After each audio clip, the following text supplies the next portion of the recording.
안녕하십니까. 이번 한의학 임상연수 프로그램에 참여해 주신 의사선생님 여러분 환영합니다. 저는 대구한의대학교 교수 송지청입니다. 우리 대구한의대학교는 설립자가 한의사로서 한의학 중심으로 한의학이 특화된 대학교이고 한국에서 굉장히 유명한 대학교이기도 합니다. 왜냐하면 대학교 이름에 한의학이 들어가 있기 때문이기도 하죠. 네, 오늘 이 시간을 빌어서 제가 설명드리고자 하는 것은 임상연수 프로그램에 대한 전반적인 이야기 그리고 원위치열에 대한 이야기를 진행하고자 합니다. 여러분들은 이 프로그램을 통해서 한의학 술기를 익히게 될 것이고 여러분들이 임상 현장에서 환자를 진료할 때 기존의 치료법과 다른 한의학의 치료법을 활용해서 환자들을 치료하는 그런 새로운 술기를 익히게 될 것이다 라고 생각을 하고 있습니다. 여러분이 참여하고 있는 이 프로그램은 3년 동안 그러니까 2021년부터 2023년까지 3년의 기간을 걸쳐서 준비되는 프로그램입니다. 그 중에 2021년 올해는 총 3개의 프로그램 중에 첫 번째 프로그램이 되는 것입니다. 그래서 여러분들이 계속 이 프로그램에 관심을 두신다면 올해 만들어진 프로그램, 또 내년에 만들어질 프로그램, 그 다음에 후년에 만들어진 프로그램을 통해서 임상에 적용할 수 있는 한의학 술기들을 전반적으로 다 접하게 되실 것이다 라고 생각을 하고 있습니다. 그래서 저를 포함해서 우리 대학의 교수진들은 이 프로그램의 완성도를 높이기 위해서 올해, 그 다음에 내년, 후년에 일관성이 있는, 즉 서로 유기적인 관계를 갖고 있는 그런 프로그램을 준비할 예정입니다. 부탁드리고 싶은 것은 올해만이 아니라 내년과 후년을 걸쳐서 여러분들이 잘 이 프로그램을 접하셔서 좋은 성취가 있기를 바라겠습니다. 이 올해 진행될 프로그램의 처음은 친구학과 관련된 내용입니다. 즉 올해 진행될 프로그램에 총 3개의 섹션이 있는데 그 중에 첫 번째 섹션이 친구학과 관련된 내용입니다. 친구학 중에서도 제일 처음 원위치열에 대해서 이야기하고자 합니다.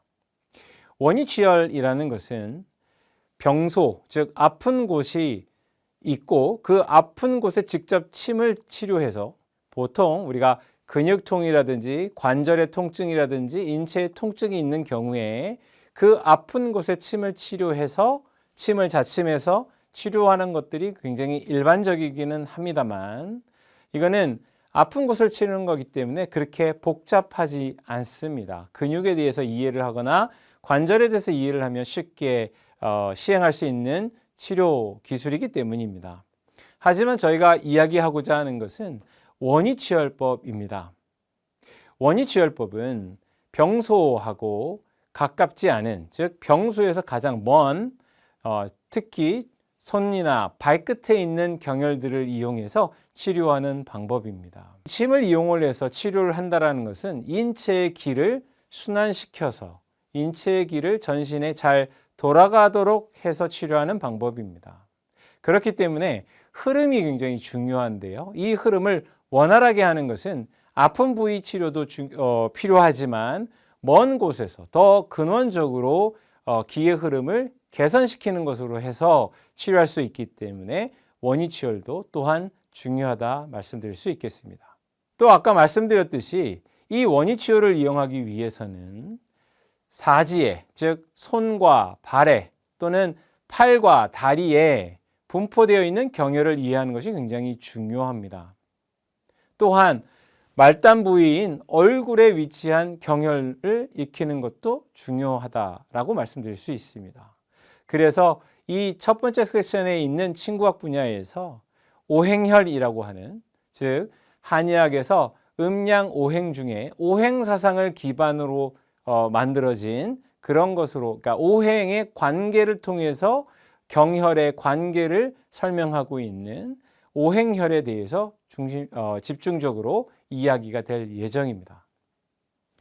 마지막으로는 원위치혈을 어떻게 병증에 적용할 것인지에 대해서 실예를 들어가면서 말씀드릴 예정입니다.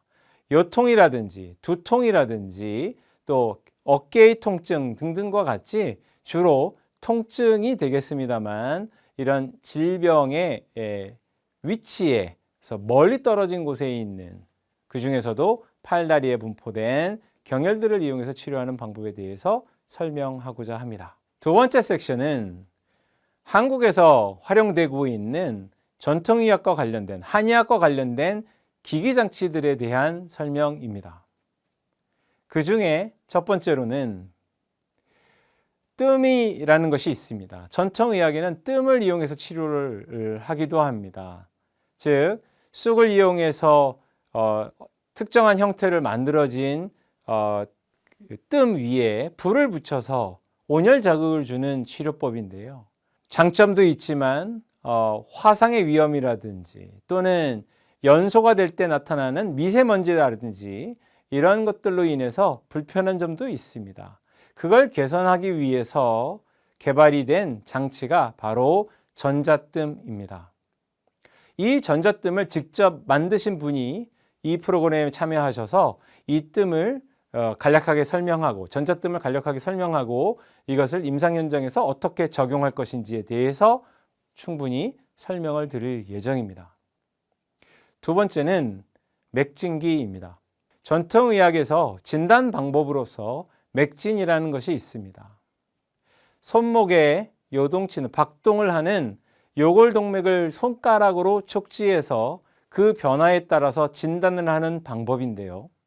이것이 좋은 술기이기는 하지만 익히기가 굉장히 어렵습니다. 그래서 맥진기라는, 즉 인체에서 감지가 되는 맥박의 파형이나 또 맥박의 변화를 감지해서 전통에서 이야기하는 진단법인 맥진을 대신할 맥진기를 개발하신 분들이 있습니다. 그 맥진기를 직접 개발하신 분들이 이 프로그램에 참여하셔서 맥진기를 설명하고 이것을 어떻게 질환을 탐지하고 진단하기 위해서 이 맥진기를 어떻게 활용할지에 대해 충분히 설명을 드릴 예정입니다. 마지막 섹션은 처방에 관한 내용입니다. 처방이라고 하는 것은 여러분들은 의사이시기 때문에 다양한 처방을 통해서 환자들을 치료할 것입니다. 한의학의 처방은 생약을 기반으로 해서 만들어진 것입니다. 원래 한의학에서 사용되는 처방이라는 것은, 전통적으로 사용되는 처방이라는 것은 본초를 구성을 해서 환자에 따라서 본초를 구성하고 그것을 끓여서 환자가 복용을 하면 치료할 수 있는 방법인데, 이것은 한의학을 전공하지 않으면 익히기가 쉽지는 않습니다. 하지만 한국에서는 이러한 약을, 즉 물로 끓여진 탕약을 가루 형태로 형태를 변화해서 포장을 통해서 제품화한 그러한 처방들이 있습니다. 이 처방들을 제품화된 처방들을 질환에 어떻게 응용할 것인지에 대해서 집중해서 이야기할 예정입니다. 한의학 처방을 이용하기 위해서는 한의학의 여러 가지 이론들을 이해하는 것이 필요하겠지만, 이 프로그램을 통해서 설명드리고자 하는 것은 이미 표준화되어 있는 처방들을 질환에 어떻게 쉽게 이용할 수 있는지에 대해서 이야기할 예정이기 때문에 여러분들이 임상의로서 환자를 진료할 때 이 표준화된 처방을 응용할 수 있는 방법을 익히신다면 환자 치료에 훨씬 더 도움이 되지 않을까 생각을 하고 있습니다. 이렇게 해서 올해 준비된 프로그램은 친구학, 그 다음에 기기장치, 그 다음에 한의학 처방에 관한 내용들이기 때문에 여러분들한테 도움이 되지 않을까 생각을 합니다. 아울러서 또 다른 프로그램에 대해서도 잠시 설명을 드리겠습니다. 저희가 의사 선생님들을 대상으로 하고 있는 임상연수 프로그램을 지금 준비하고 있지만 또 한편으로는 의대 학부생들을 위한 학생교육 프로그램도 제작을 하고 있습니다. 또한 의학 공부를 하고 있는 의대생들을 위한 프로그램도 마련하였습니다. 이 프로그램은 기본적인 의학 이론, 한의학 이론에 대해서 설명을 하고 있는 것이지만 지금 저희가 여러분들에게 설명드리고 있는 이 임상연수 프로그램하고 관련이 있습니다. 그래서 만약 한의학에 대해서 이미 관심이 많고 또 많은 것들을 배우셨다면 이 임상연수 프로그램만 가지고도 충분하겠으나 아직 한의학을 접한 적이 없거나 한의학을 좀 더 자세히 우리가 특히나 올해 이야기될 프로그램에 관해서 좀 더 자세히 내용을 파악하고 싶으시면 학부생들을 위해서 준비된 해외교육 프로그램도 같이 접해 주시면 좋을 것이다 이렇게 생각을 하고 있습니다. 전체적인 구조를 말씀을 드리면 학부생들, 즉 의대 학부생들을 위한 프로그램을 통해서 훈련이 되고 또 졸업 후에 의사가 되어서 이 임상연수 프로그램을 익힌다면 기초부터 임상까지 다 아우를 수 있는, 즉 한의학에 대한 기초부터 임상까지 다 파악할 수 있는 그러한 프로그램이 되겠다 이렇게 말씀드릴 수 있습니다.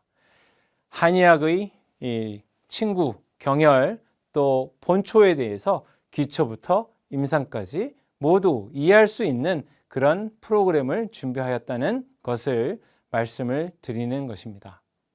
그래서 이 프로그램에 참여해 주신 여러분들 너무 감사드리고 환영합니다. 또한 이 학생들을 위한, 학부생들을 위한 프로그램도 관심을 주셔서 참여하고 싶다 하시면 참여하실 수 있도록 준비하겠습니다. 이것으로 올해 진행될 임상연수 프로그램에 대한 소개는 마치고 저는 또 다음 시간에 인사드리도록 하겠습니다. 수고하셨습니다. 안녕하십니까? 저는 대구한의대학교 송지청입니다. 이번에 말씀드리고자 하는 내용은 원위치열의 원리, 좀 더 자세히 말씀드리면 원위치열을 하기 위해서 어떠한 원칙을 가지고 어떠한 원리를 가지고 이 원위치열을 선택하는가에 대한 내용입니다. 원위치열이라는 것은 앞서 이 프로그램의 이 소개에서도 말씀드렸듯이 병소에서 멀리 떨어진 곳의 경혈들을 활용해서 치료하는 방법입니다. 이 원위치열은 주로 손끝과 발끝 또는 팔과 다리 그리고 또 경우에 따라서는 얼굴에 위치한 경혈들을 이용하는 것이 대부분이다 이렇게 말씀을 드릴 수 있는데요. 그 이유는 특히 손, 발이나 얼굴과 같은 곳의 경혈들은 뼈가 피부에 굉장히 가까이 있기 때문에 조그만 자극에도 자극이 강하게 들어오기 때문이다 라고도 말씀을 드릴 수 있고요.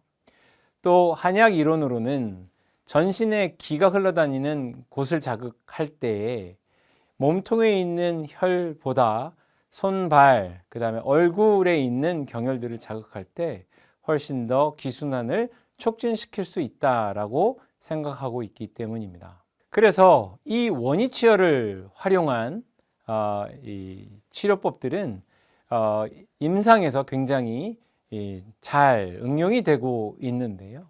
그러면 원위치열을 어떻게 할 것인가 하는 기본적인 원리에 대해서 차근차근 설명드리고자 합니다. 여러분들은 이제 친구학에 대해서 또 경혈학에 대해서 관심이 있으셨다면 각 경혈학의 명칭에 대해서 잘 알고 계실 겁니다. 우리가 국제부호로 LU라고 이야기하는 경맥은 수태음 폐경이라고 해서 폐하고 연결되어 있는 경맥입니다. 또 LI라고 하는 것은 라지 인테스틴이라고 하는 대장과 연결되어 있는 경맥을 말합니다.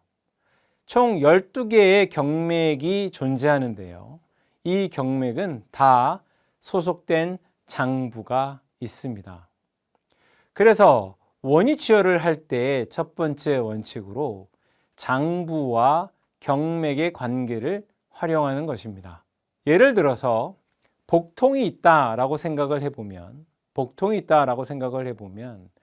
복부, 즉 소화기의 통증이겠죠.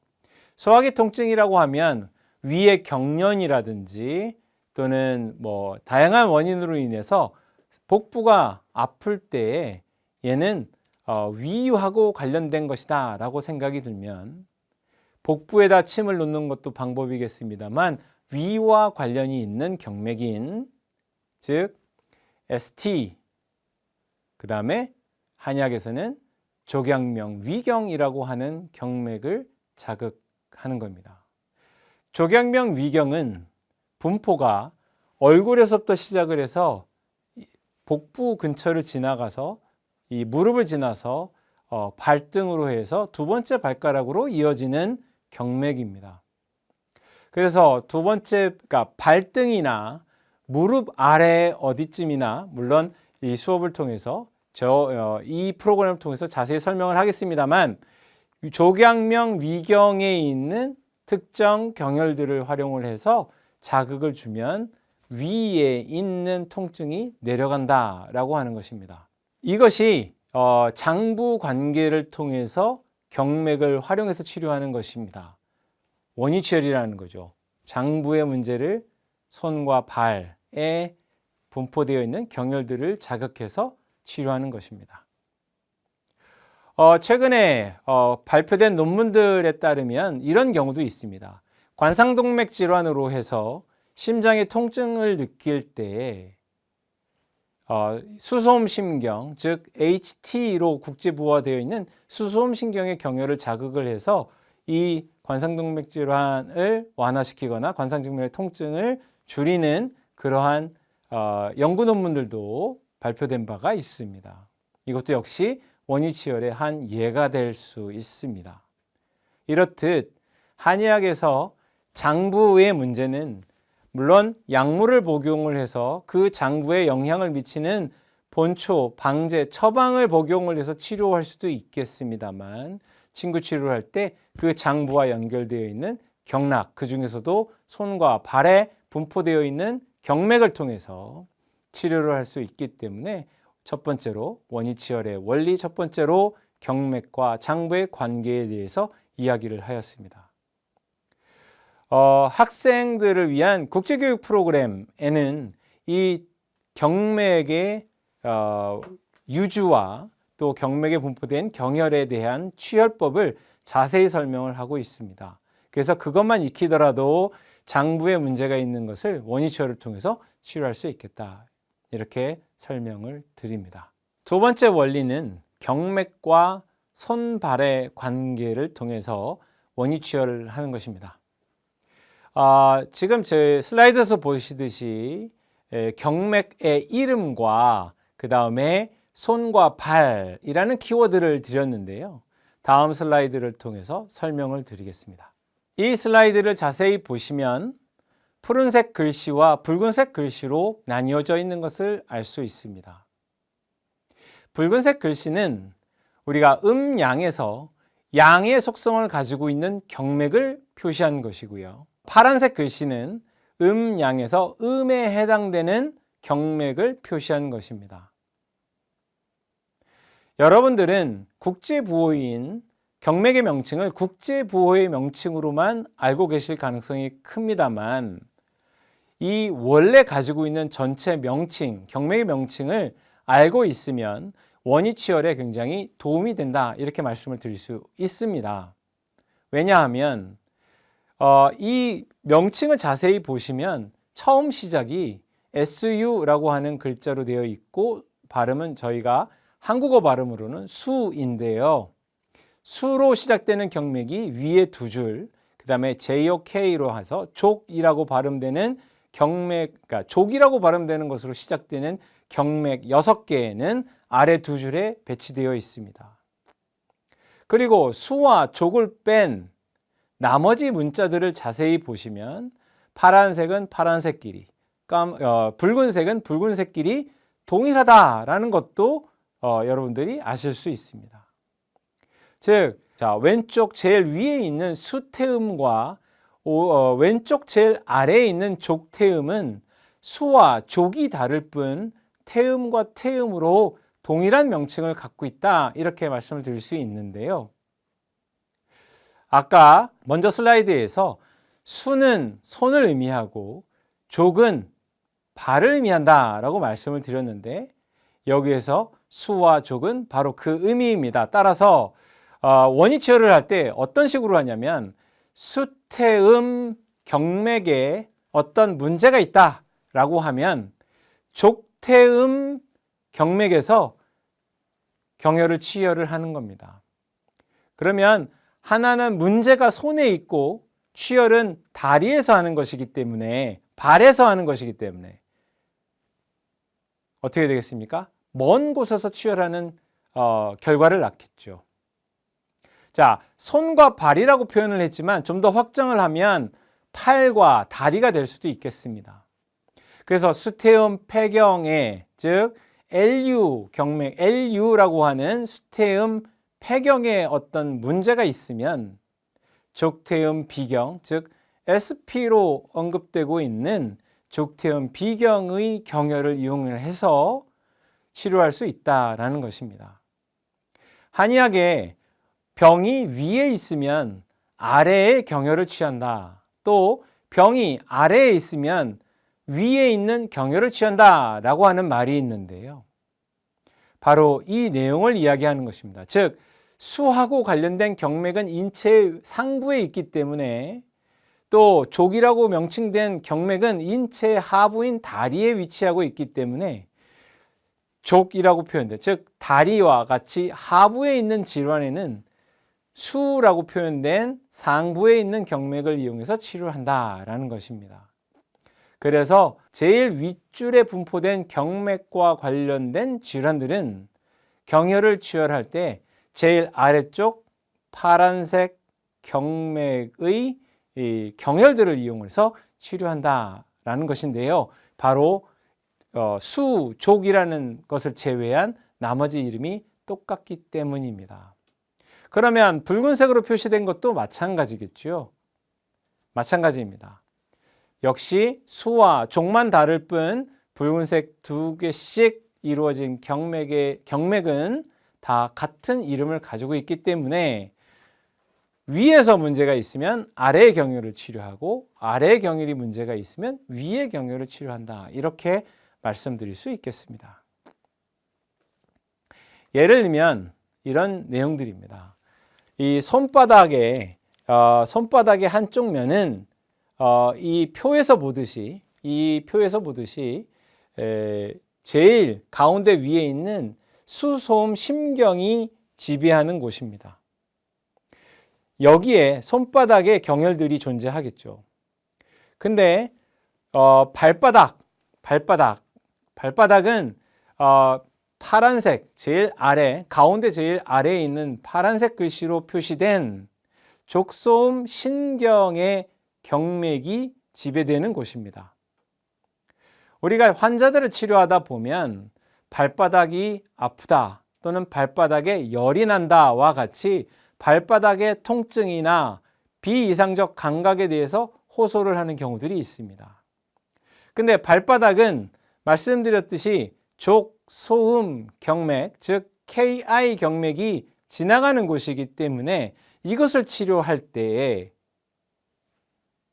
발바닥에 있는 경혈을 사용해서 치료해도 되겠습니다만 더 효과적으로 근원적으로 치료할 때는 손바닥의 HT, 즉 족소음 심경의 경혈들을 활용해서 치료하면 발바닥을 자침하지 않더라도 치료가 되는 것을 볼 수 있습니다.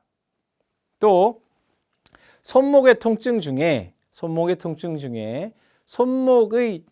아픈 부위가 예를 들면 수양명대장경인 경우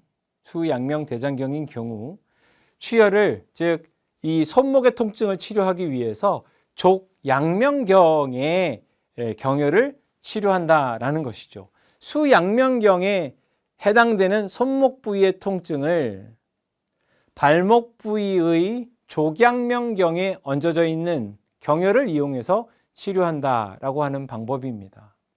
이 치료법은 익히기가 상대적으로 쉽습니다. 왜냐하면 여러분들이 이 12개 경맥들이 어디를 지나가고 있는지를 명확하게 안다면 손과 발의 해부학적 구조에 따라서 경혈을 치유할 수 있기 때문입니다. 즉 손목의 문제는 발목에서, 발목의 문제는 손목에서 치료할 수 있고, 어깨 관절의 문제는 서해부의, 즉 대퇴부 관절에서 치료할 수 있다라는 거고요. 대퇴부 관절의 문제는 이 어깨 관절에서 치료할 수 있다라는 것입니다.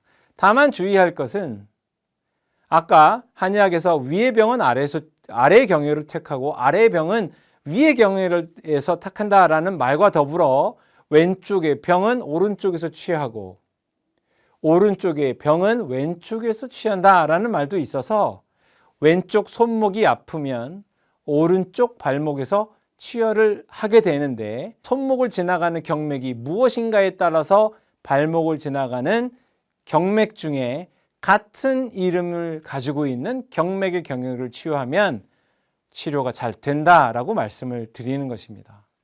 이렇듯 경맥의 명칭, 즉 수와 족이라고 하는 상하, 즉 손과 발 또는 팔과 다리를 지칭하는 수족을 제외한 나머지 명칭이 똑같은 경맥을 통해서 좌우와 상하를 바꾸어서 치료를 하는 방법에 관한 내용입니다.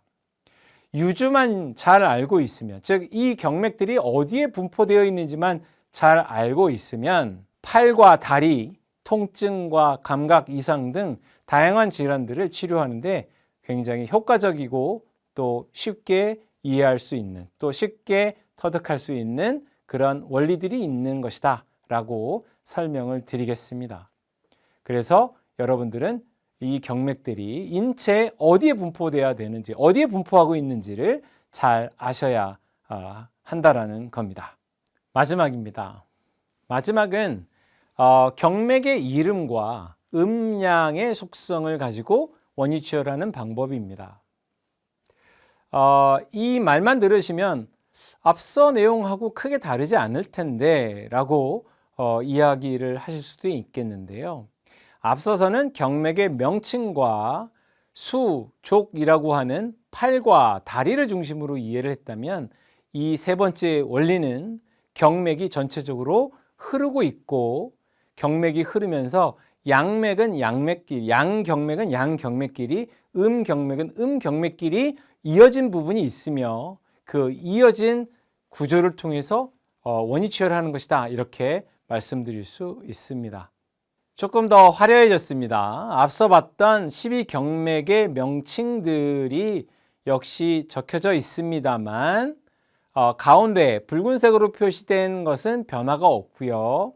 또 맨 윗줄과 맨 아랫줄에 대한 표시가 좀 화려하게 변한 것 같습니다.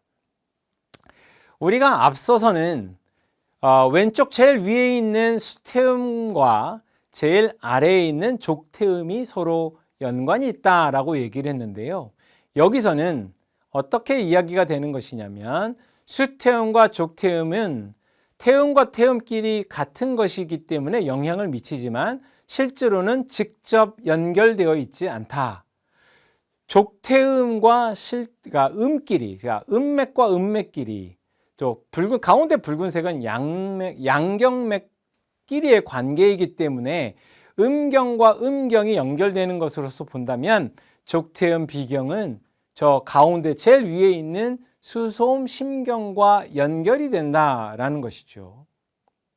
또 마찬가지로 가운데 제일 아래에 있는 족소음 신경은 제일 오른쪽 위에 있는 수거름 심포경과 연접되어 있다, 연결되어 있다, 이렇게 말씀을 드릴 수 있습니다. 또 족걸음 간경, 즉 오른쪽 제일 아래에 있는 족걸음 간경은 처음에 표시된 왼쪽 위에 표시된 수태음 폐경과 연결되어 있다, 이렇게 표시를 하고 있는 것입니다. 제가 색깔을 통해서 서로 연결이 되어 있다라는 것을 표시를 한 겁니다. 그러면 중간에 왼쪽 가운데에 있는 수양명과 족양명 연결이 되어 있고, 가운데 수태양과 족태양이 연결되어 있고, 오른쪽에 수소양과 족소양이 연결되어 있는데, 이거는 처음에 앞서 보여드렸던 것하고 달라지는 것은 없습니다. 그거는 바로 상하로 연결되어 있기 때문입니다. 하지만 음경인 경우에는 같은 이름으로도 연결이 되지만 음이라고 하는 음과 음끼리 양은 양끼리 이렇게 연결되어 있기 때문입니다. 자, 이것을 어떻게 활용하는지에 대해서 잠시 설명을 드리면 이렇습니다. 수소음경, 가운데 제일 위에 있는 수소음 심경, 즉 HT 경맥에 문제가 있으면 아까는 제일 아래에 있는 KI, 즉 족소음 신경의 경혈을 치열한다라고 했는데, 그것이 아니라 제일 왼쪽 아래에 있는 족태음 비경의 경혈을 치열하는 것입니다. 즉 같은 상하, 즉 수와 족을 구별해서 상하를 멀리 떨어져서 경혈을 치료하는 것은 동일한 내용이지만, 경혈을 선택을 할 때 태음은 태음끼리 이렇게 이름이 같은 것을 선택하는 것이 아니라 음양이, 음은 음끼리 양은 양끼리 연결을 하는 것입니다. 이 이유는 경맥이 이렇게 12개가 분포를 하지만 얘네가 하나의 원처럼 구성되어 있기 때문에, 하나의 원처럼 구조화되어 있기 때문에 붙어있는 음과, 그러니까 붙어있는 경맥과 붙어있는 양 경맥이 다른 무엇보다도 밀접한 관계가 있다라고 이해를 하기 때문입니다. 그래서 또 하나 예를 들면 제일 오른쪽 아래인 족걸음 간경, 즉 LR 경맥에 문제가 생기면 경혈은 어디서 치료를 하냐? 제일 왼쪽 위에 있는 수태음 폐경, 즉 LU 경맥에서 경혈을 치료하는 방법입니다. 이 세 번째는 좀 복잡합니다. 그러면 이렇게 의문을 가질 수도 있겠죠. 그러면 두 번째 사용하는 경우와 이 세 번째 사용하는 경우의 차이점은 무엇이냐? 이렇게 설명하실 수 있을 텐데요. 앞서 설명했던 내용은, 두 번째 설명했던 내용은 주로 팔, 다리의 문제에 국한해서 사용하면 굉장히 효과적인 것이고요. 이것은 팔, 다리뿐만이 아니라 얼굴이나 몸통 등 인체 전체의 문제를 원위치열하는데, 몸의 전체에 문제가 있을 때, 질병이 있을 때 원위치열하는 하나의 방법이 된다, 이렇게 해서 차이가 있다라고 설명을 드립니다. 앞서 보였던 슬라이드에서는 구조가 똑같기 때문에 경맥만 수와 족으로 구별해서 부위가 유사한 곳으로 찾아가는 것으로 쉽게 찾아갈 수 있지만, 이것은 경맥이 음경과 음경, 양경과 양경으로 연결되어 있으면서 두 구조들이 너무나 다르기 때문에 좀 더 다른 방법으로 접근을 해야 합니다. 이와 같은 방법은 원위치열의 가장 복잡하고 그 다음에 가장 이해하기 힘든 것입니다만, 우리가 프로그램을 통해서 이 부분에 대해서도 자세히 설명할 예정입니다. 이 프로그램에 참여하신 의사 선생님 여러분, 한의학에 많은 관심이 있으실 걸로 압니다. 한의학은 가장 대표적인 술기가 침과 또 약일 것입니다. 한약일 것입니다. 그래서 이 프로그램을 통해서 우리가 침구와 관련된 술기와 한약 처방을 어떻게 할 것인지에 대해서 많이 포커스를 두었습니다. 하지만 그냥 단순히 이런 질환엔 이렇게 한다, 저런 질환은 저렇게 한다 라는 그냥 단순 지식보다는 여러분들에게 원리 기반으로 또 좀 더 근원적인 치료를 할 수 있는 술기에 대해서 설명하고자 노력할 것입니다. 여러분들의 많은 관심을 통해서 이 프로그램을 이해해 주시고 여러분들의 큰 성과가 있기를 바라겠습니다. 고맙습니다.